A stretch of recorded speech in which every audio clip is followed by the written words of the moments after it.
Hey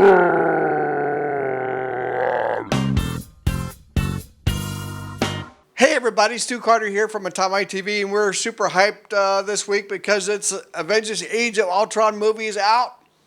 And I've got here a couple of totally bogus, illegal Hulk toys.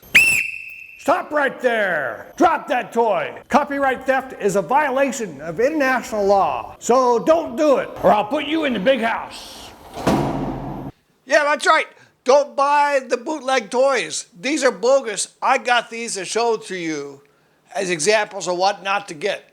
Let's get a closer look at them, okay? Yeah, so the first thing you notice about these is this totally bogus packaging. I mean, there's nothing on the package. It doesn't even say the Hulk. It doesn't say who made it. It doesn't say Hasbro. It doesn't say whatever. It's just in these bogus little bags here. But there's a couple of issues that make it even stranger because they're not that bad. We've seen, well, what I'm saying is these sculpts are pretty good. You know, look at them. They're not that bad. And this one especially is pretty heavy. And they're articulated. They're not just bogus. They're not just totally cheesy toys. We've seen cheesy Avengers toys before. I had a video up a couple years ago where I reviewed some Avengers bootlegs, and they were just so totally obviously bad. These aren't so obviously bad, so it makes me wonder about them. So we're checking them out. We're looking at some more. Let's look at some other clues. We got some clues that they're pretty good sculpts, but also there's a clue on the package here. I'll zoom in closer so you can see. Yeah, so this package on the left here doesn't have anything else except a European safety symbol and a number. Like, looks like a UPC number or a price code, right? On the right, there's a more proper price code with a bar scan thing, right? And then if you look, there's a tag, it says, can you read it? Marvel Select, the Hulk figurine. Marvel Select would be a clue that this was distributed through Diamond Comics, the distributor in Maryland, which supplies all the comic stores in the U.S. Yeah, like one company, yeah, you have to buy your comics from one company, and your comic store also stocks these kind of figures. Marvel Select is a company making those figures and distributing through Diamond Comics. So here's some pictures of official Marvel Select figures sold by Diamond Comics. You can see if they look anything like these figures here. But that gives me a clue that this is a type of bogus toy that I've called, I did a video a couple years ago about this.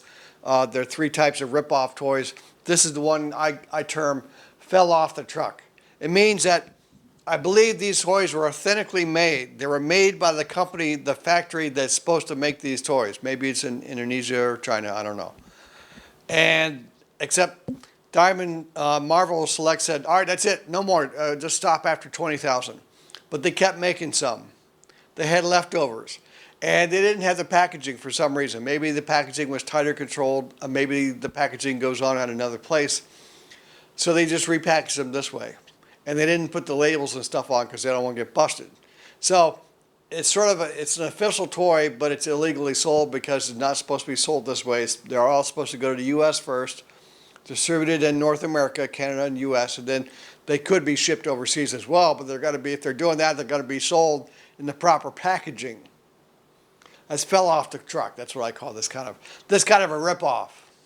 Well, let's get them out of the package and look a little closer. So you look at these out of the package, and it's pretty obvious that you compare them to the authorized pictures, and it's clear that these are illegally repackaged Marvel Select figures. Let's look at them one at a time. Here, this one here, I'll call this one bulked up Hulk. He was released a few years ago as Incredible Hulk, and sculpted by Gabriel Marquez. And here's a look at the Marvel Select pictures. You can see, it's obvious it's the same guy. And he's a very bulky guy, but he's got that crazy look. But this true to the comics. The comics kind of got kind of wild, you know, with how they're depicting characters. Interesting that he's got this head that's got like 2 points of articulation besides the rotation, so that he can kind of look up and he can look way down. But he's got that crazy man look on his head. definitely not the movie kind of figure. In the movie, you're right, they kind of made it more friendly, kind of kindler and gentler kind of a Hulk. This is more like a wild man, crazy Hulk. He's got this crazy, grotesque kind of musculature on his calves, on his shoulders, and his chest, and his back. One thing I didn't like about this was that he's got a lot of what you call seam marks on his upper back and on his arms as well. Not really well finished in that manner. It's not that fancy. But an interesting technique they did, they put in the softer plastic here for his trousers and up where his trousers are ripped. They use a soft plastic to get that ripped effect. That's pretty nice. And for both these guys, they're really big, they're bulky, no problem standing up. This guy, he doesn't move a lot, but he moves enough to where you can get him posing, fighting with his fists up and stuff. He does have kind of a backward lean kind of stance all the time. He's got to fall forward, but he is very heavy and a big heavy character. And it's interesting that I could get a hold of this, but unfortunately not for a great price, considering that he's officially illegal. Let's look at the other one. This one I'll call him Suck It Up Hulk. And it's why I say that, because you ever been to a swimming pool and this hot babe walks by and you go, you do that, like this.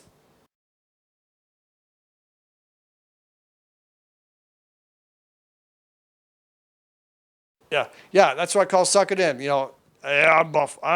Well, the Hulk doesn't need to prove that he's buff. He's buff. This version was released about the time of the Avengers movie, the first one, and I would not call that the movie character face. What do you think? Maybe he's got it so enraged.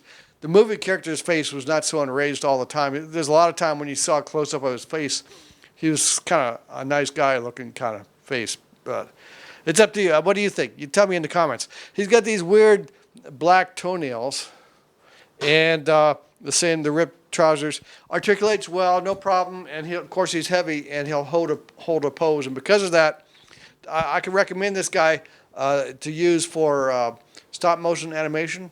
And I'll show you a little tip for that. Here, let me show you something. Because his feet are so big and flat, you can actually put kind of a clamp on him like this. And that'll help keep them in place while you do your stop motion movements.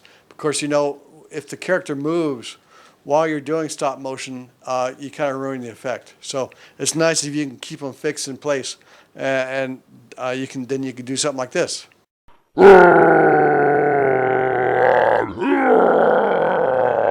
Yeah, I know. Only a little bit of that was stop motion. All right. You want your money back? But Hulk's been around for a while. He had his first comic book in 1962, but at first he wasn't all that popular. The comics weren't continuous since then. They were like on and off, and he starred in some other kinds of comic series and was an extra character in some things like the Avengers. And then the Hulk had a cartoon series, an animated series starting in '66. But I think what really got Hulk going was a TV series that started in '77. Bill Bixby was Bruce Baxter, and the Hulk was professional wrestler Lou Ferrigno. Yeah, I know, and it looks kind of cheesy, and that's not Lou's actual muscles. That's like some kind of inflatable balloon thing device that rip his shirt open like that. But then when you see him full on, yeah, he's got the green makeup. That's really him. Those are his muscles. And yeah, it's nothing like the modern Hulk. But he would be the first and only human to play the Hulk, because since then, of course, we've gone with the CGI computer graphics for Hulk, and he's massive, he's huge, and much more realistic to the character. So I don't think we'll ever see a person as the Hulk again. But interestingly, Lou Ferrigno had a cameo with Stan Lee in the second Hulk movie. If you look close, you'll see him. Here you go. And also in that 2008 movie, Lou Ferrigno was the voice of the Hulk. And Lou Ferrigno was not the first choice for the Hulk. Another guy actually started the series, and then he got pulled. And also, Arnold Schwarzenegger tried out for the part of the Hulk, and he's definitely a more bulkier guy, but he wasn't tall enough. And can you imagine Arnold Schwarzenegger as the Hulk? I'll be rampaging you later. But there's one thing about the Hulk that is a mystery to me, is that, when he gets huge, right? He's Bruce Banner, he's a regular guy, and he's wearing clothes. And and then he becomes a Hulk. Of course, his shirt rips off. They got to do that, got to show Hulk's chest. But, and sometimes Bruce Banner wakes up from being the Hulk and he's naked, which would be appropriate because his pants ripped off. Well, then, most of the time, though, the Hulk is wearing pants. And when he's Bruce Banner again, he's got the pants on. What's the deal with that? How did that work? Was it like Bruce Banner says, okay, I guess I'm going to be the Hulk. I better get some yoga pants on. I'm going to wear some yoga pants so I can stretch. What do you think? You tell me in the comments. What do you think? What do you think? How does that work with the Hulk? I don't know. Okay, well, that does it for my look at this illegal bootleg Hulk toy. But you see behind me, I got my blue screen down. I got some fun and games planned coming up soon. So you might want to hang around, maybe hit that subscribe button. And until next time, have a great day.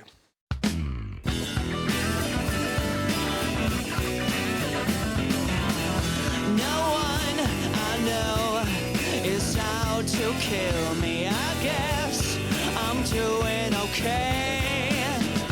I'm lost among the millions, just an empty